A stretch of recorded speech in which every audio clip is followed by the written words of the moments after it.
But in quick answer to your last question though was if we had so much money, what would we do?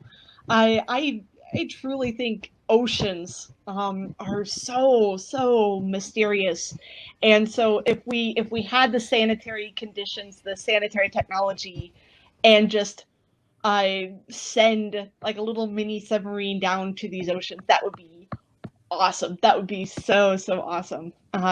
Which moon would we do? Oh goodness, Enceladus would be cool because it's very active. We see these geysers. It would be a good entry point as well. Titan would be neat, but it may not be as dynamic anymore. The moons of Uranus and Neptune would be fantastic. Triton would be the best one because we have seen active geysers since 1989 with Voyager.